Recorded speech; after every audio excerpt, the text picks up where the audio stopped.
I've been reading this book. This is pretty good. I want to talk a little bit about that. Socialist Dictatorship, John Coleman's book written in 1998. Hit a couple high points. Then we'll move on to other crazy topics. And we're going to open it up to let all you hustlers, players, pimps, rustlers, all of you broke-back mountain boys in the chat to call in with your Q&As.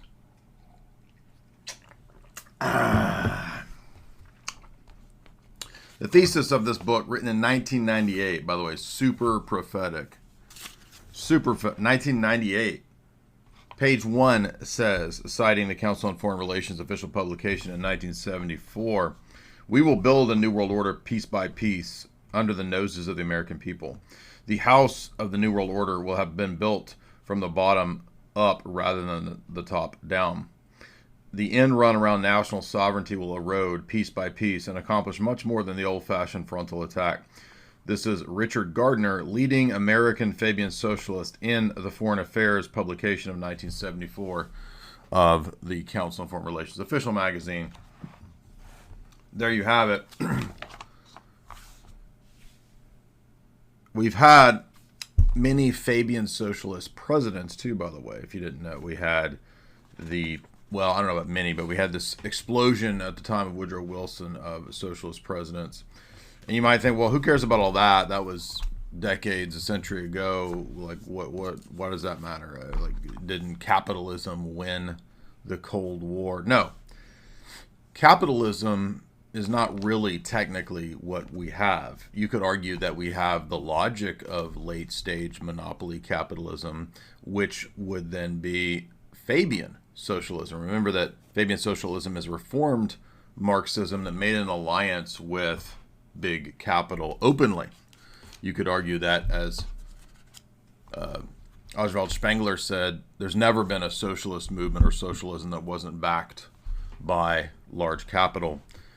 But in the days of Karl Marx and Engels and people at that time, that was a little more covert, that there was big money backing, Rothschild backing for classical Marxism.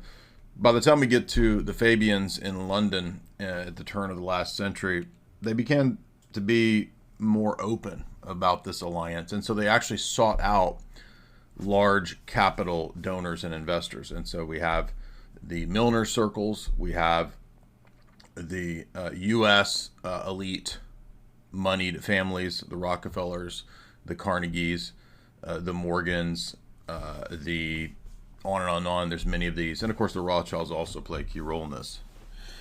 So really, the reasoning is that it ends up being the most effective mechanism of control. Classical Marxism didn't really work because it had many flaws in the sense of the revolutionary plan. The revolutionary thought they would awaken the proletariat, the working classes, to overthrow the moneyed class, the bourgeoisie, and institute state communism, and then eventually transition into the death of the state and some form of libertarianism. That's actually the classical Marxist perspective. Most people don't know that. Well, that didn't really work, and so the parasitical control structure elites went back to the drawing board and decided that they would do much better with a strategy of penetration and permeation. And no, that's not anything to do with coitus and cologne. This is rather to do with the long march through the institutions. They were also successful in converting, at the turn of the last century, several very wealthy, powerful individuals, people like Henry Ford and others, to this idea that Fabian socialism was a much more effective strategy than monopoly capital, Austrian economics, etc., any of the competing systems out there, democracy, etc. So what they did was they set upon a long-term project of penetrating the institutions and setting up the institutions and eventually capturing the oligarchical class in America. Most of the oligarchical class in America believe in this ideology, even if they don't necessarily know it by term or by name. They're indoctrinated into it. This is why all of the institutions that exist in the post-Bretton Woods world are Fabian socialist institutions via people like John Maynard Keynes. Keynes is the dominant economic theorist of the 20th century, and he is the darling. He is the preeminent official economist of the Fabian Socialist Society. So remember, it doesn't have to be people involved in some small group in England.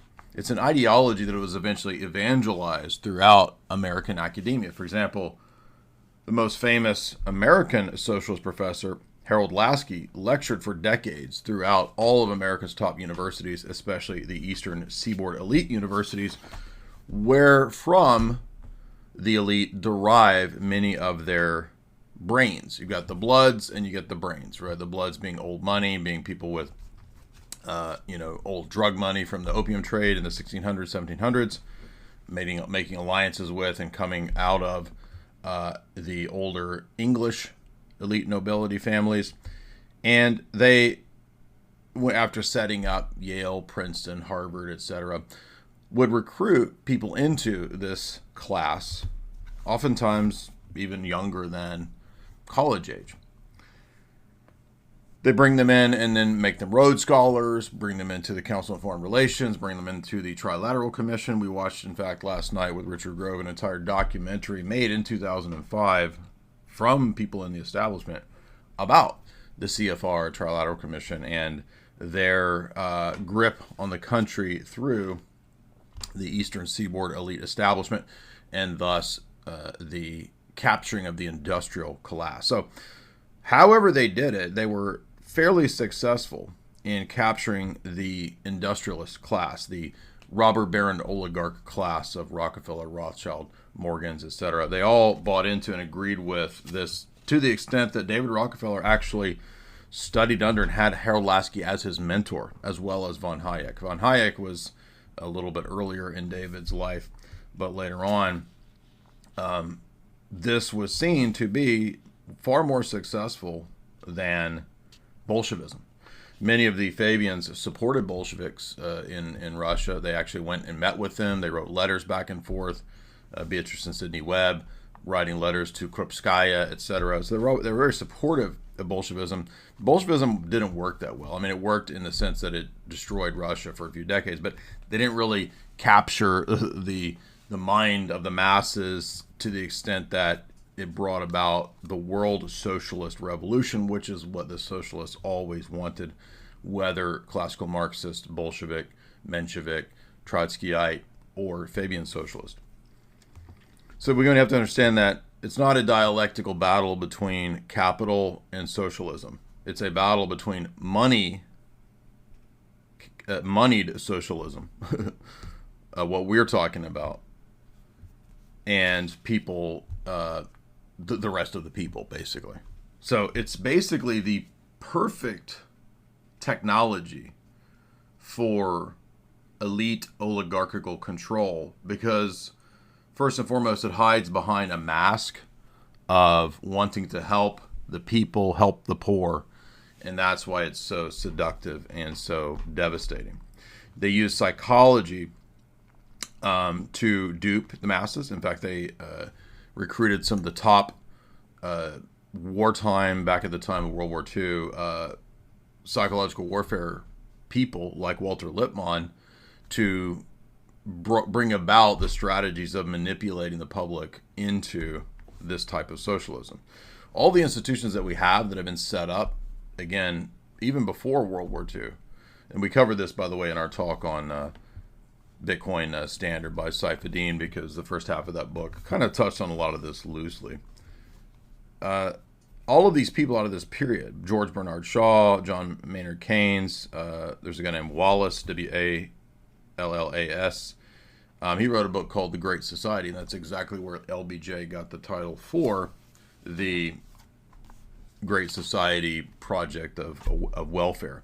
So notice, whether it's Social Security, which comes out of the Fabian ideologists of Britain, or whether it's the IRS and the Federal Reserve Bank, which comes out of Marxism and socialism, that was pushed by Woodrow Wilson at the behest of all the Fabian socialists behind him.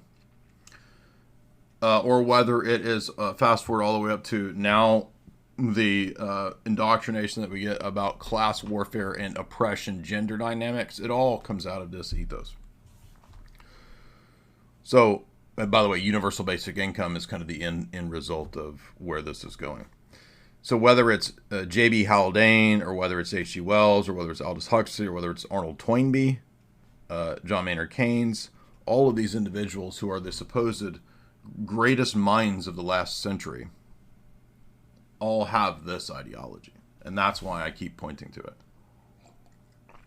Many of them were members of the Fabian Society. Many of them were they just agreed with the overall plans. So, and Dr. Coleman's thesis is that Marxists saw that classical Marxism wasn't going to work and that they would never convert America to straight up classical Marxism. So they rebranded and created socialism as something a little more amenable.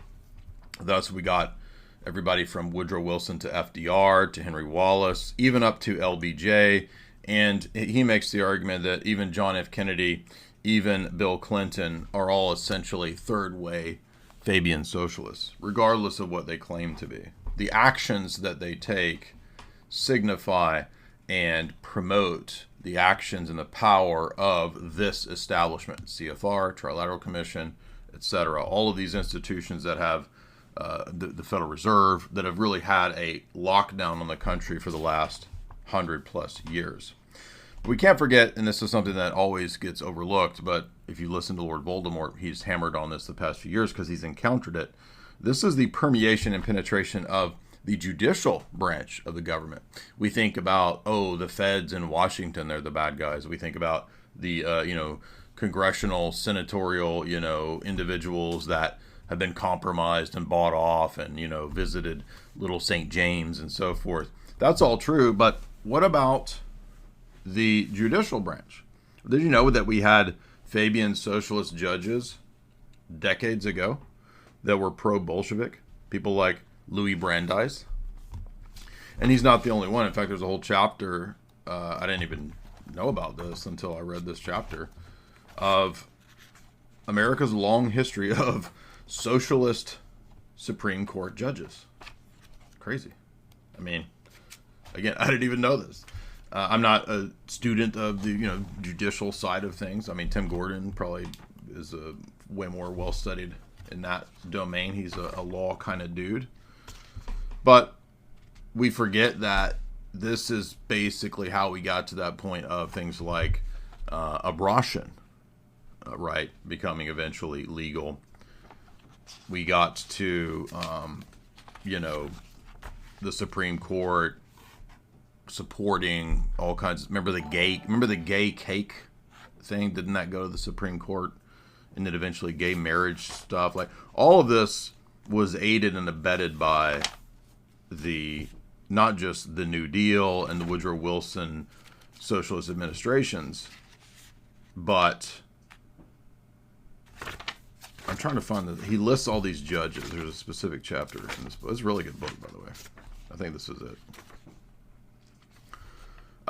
Sexual liberation, the welfare state, free love, women's rights, abortion.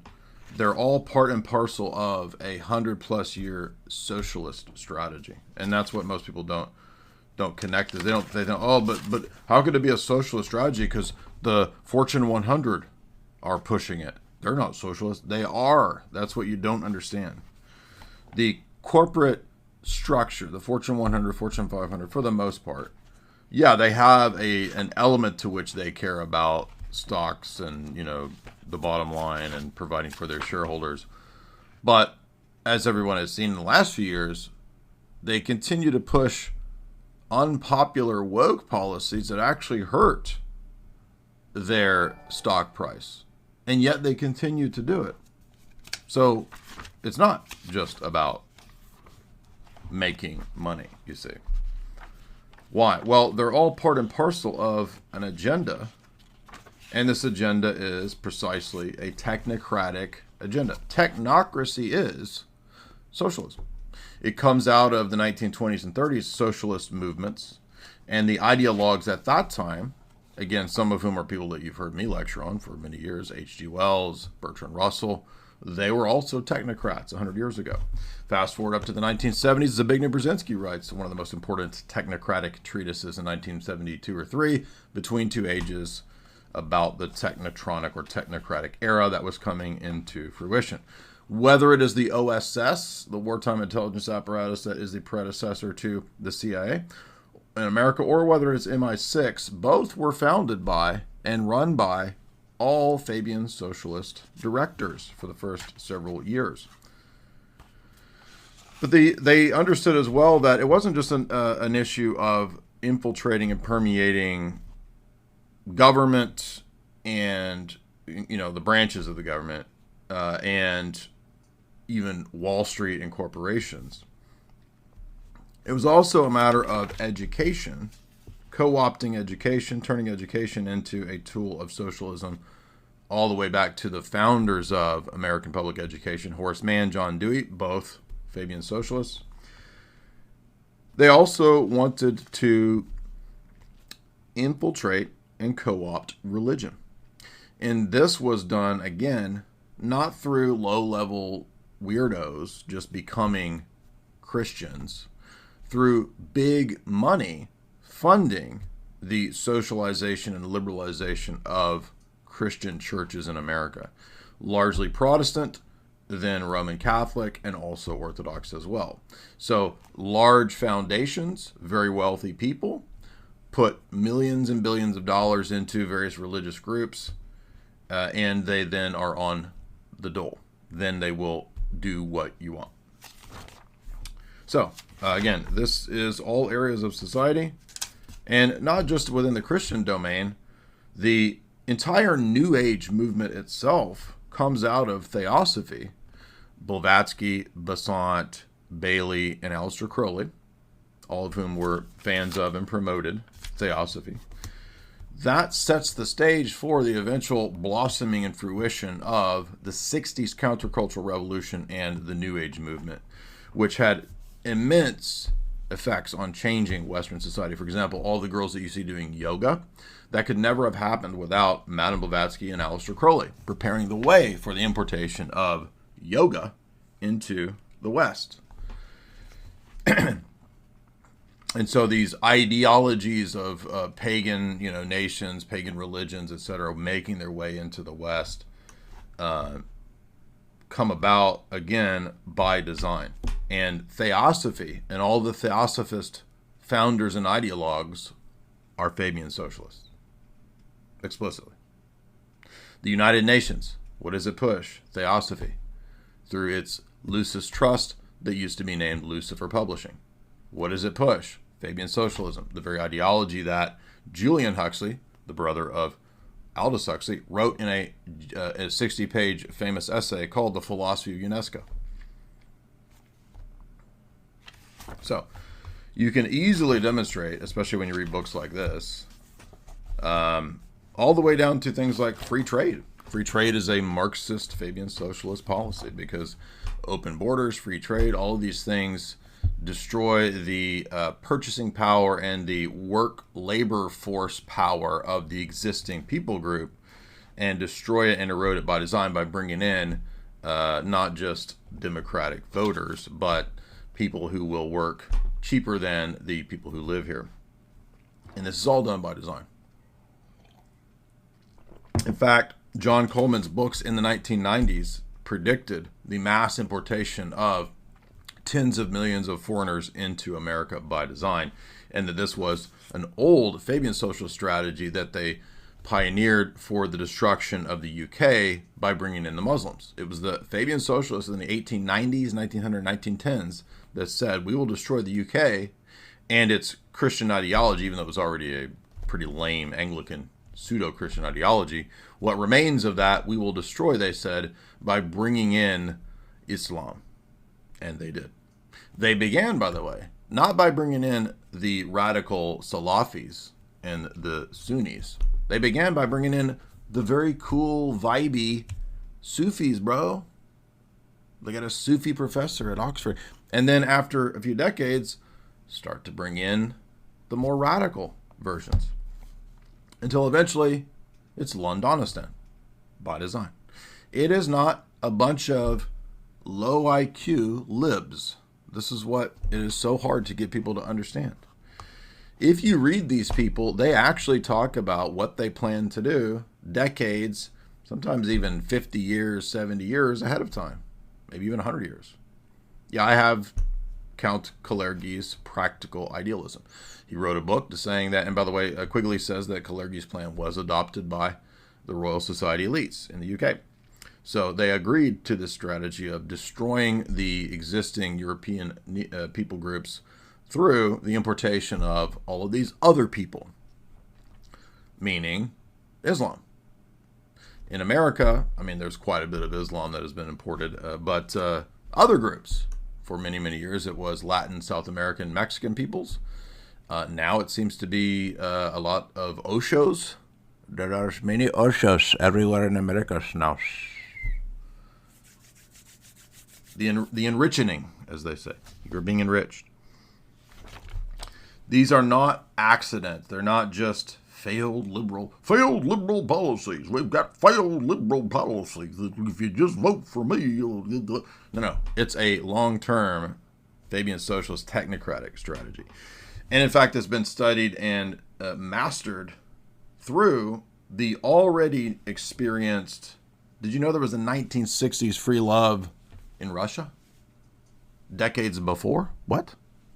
Yes. Alexandra Kollontai, who the Bolsheviks appointed as the chief woman of family or whatever, some kind of crazy made-up Bolshevik, like, destroyer of families job. That was her role. Her radical feminism, her free love strategy and lifestyle that was promoted all through Russia, it's almost destroyed Russia within a couple generations. It was so bad that Stalin had to reverse these policies. And that's, by the way, how we got to the anti-Skittles elements within the NKVD and Stalin's approach to what Sovietism was. So Bolshevism, Fabian Socialism, all of those flavors were always way more sexually rabid and degenerate. They pushed the Skittles stuff back then. In fact, the Fabian Socialists were pushing in the early 1900s in the UK. How can I put this? bestiality artworks in the public in the UK. See, you see how, and they were doing that on purpose, right? You brutalize and deracinate even through aesthetic terrorism. Anyway, so long story short, you get the idea. Women's rights are and have always been a front for a very specific pattern and strategy of socialist change in the West, to the point of completely internationalizing, deracinating the existing people groups in the West. That is why the women's groups of 100 years ago, whether Florence Kelley or the leading socialists of the 1920s and 30s, whether it's Kollontai or any of these people, the Christian Temperance Union, the Association of University Women, the National Council of Jewish Women, the League of Women Voters, the National Consumers League, the Women's Trade Union League, the Women's International League, the Girls Friendly Society of America, the General Federation of Women's Clubs, the League of Women Voters, Federation of Business and Professional Women, Congress of Mothers and Parent-Teacher Association. These were all socialist organizations from the 20s, 30s, 40s, and on. And guess what they pushed? Fabian Socialism. Now, why would all of these women's groups just suddenly promote the exact same ideology? Could it be that maybe there's wealthy people who put money into these groups, and that's why they push this ideology? Duh. For example, we've heard the left for many years. So think back to the left critiquing the CIA, right? Think back to 20, 30, 40 years ago, the left's critique of the CIA. And they will point to Avril Harriman and the Bush family, right? And the narrative is, oh, these are the evil capitalist right-wing Bush elites. Excuse me, Avril Harriman was a Fabian socialist, along with all these people. Bush Sr., all of his policies, for whatever rhetoric of no new taxes, all of the policies were actually in line with Fabian socialist ideology. So the leftists, right, the progressives, they only have like half of the picture, just like the libertarians only have a piece of the picture, right, where they think, oh, it's the government versus private interests. And the leftists, oh, it's the evil corporations versus good government, right? Just this really low-tier boomer era analysis of stuff, when actually it's people like Laura Spelman Rockefeller who puts tens of millions of dollars into socialist causes ages ago. And not just Laura Spelman, as we saw in the Rockefeller's biography that I've read and talked about for 15 years now. The entire chapter on women's rights, and Abby Rockefeller, basically, she funded all of third wave feminism. Cell 16, the radical feminist movement, and tying it into radical lesbianism. All of that is on record in the Rockefeller's authorized biography. I forgot, by the way, here's some of the Supreme Court judges who are and were, I guess most of these guys are all dead, but these are all change agents who were self-conscious Fabian socialists. Earl Warren, Harlan Stone, Felix Frankfurter, W.O. Douglas, Louis Brandeis. All of these guys are Fabian socialist judges. Isn't that crazy?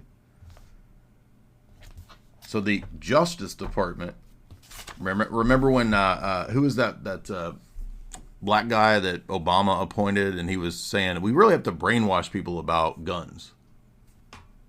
Remember that guy? I forget that black guy's name, but he was like Obama's Department of Justice guy. Another in this long train of these people. You understand? They're all part of this same ideology. And they dupe everybody on the national scale, the large scale, by playing the party dialectic. Oh, he's a GOP. Oh, he's a Dem. When in reality, there is, yes, everybody's heard of the Uniparty. But the Uniparty has an ideology, and it's this that we're talking about right here. Anyway, I'm not going to spend this whole day talking about this. We'll do a separate stream because I'm almost done with the John Coleman Socialism book. And really, really good book. I mean, for example, the chapter on women's rights and feminism actually perfectly aligns with Rachel Wilson's occult feminism book. There's a chapter on religion being subverted by Fabian socialism, all at the behest of Alan Dulles, the Rockefellers, the CFR, Reinhold Niebuhr, the famous liberal, the ecumenist movement, all part of this. World Council of Churches, National Council of Churches. We even know the operatives involved in these institutions. Wim Wissert-Hooft was a British intelligence operative, very instrumental at the very beginning of the World Council of Churches. He was a MI6. And so when we move up into the chapter on religion, he gets into ACLU, Americans for Democratic Action, the Baha'i Faith, the Hull House, Center for Radical Feminism, National Council of Women, Social Democrats, NATO, Club of Rome, Lucis Trust, Stanford Research, Aspen Institute, the National Organization for Women. And you say, well, why are you listing all this? Well, according to Coleman, he has a great point about this, that these institutions and these NGOs have actually been far more successful in Latin and South America or African countries, for example, in pushing these ideologies than the KGB ever were.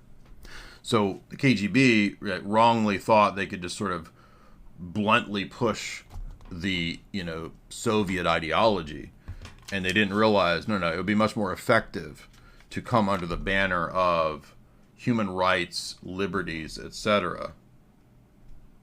And thus, socialism was able to make a lot more progress in Nicaragua, Peru, the Philippines, Rhodesia, and South Africa through these types of NGO fronts rather than the outright kind of KGB, NKVD, just straight up threaten you, torture you type model.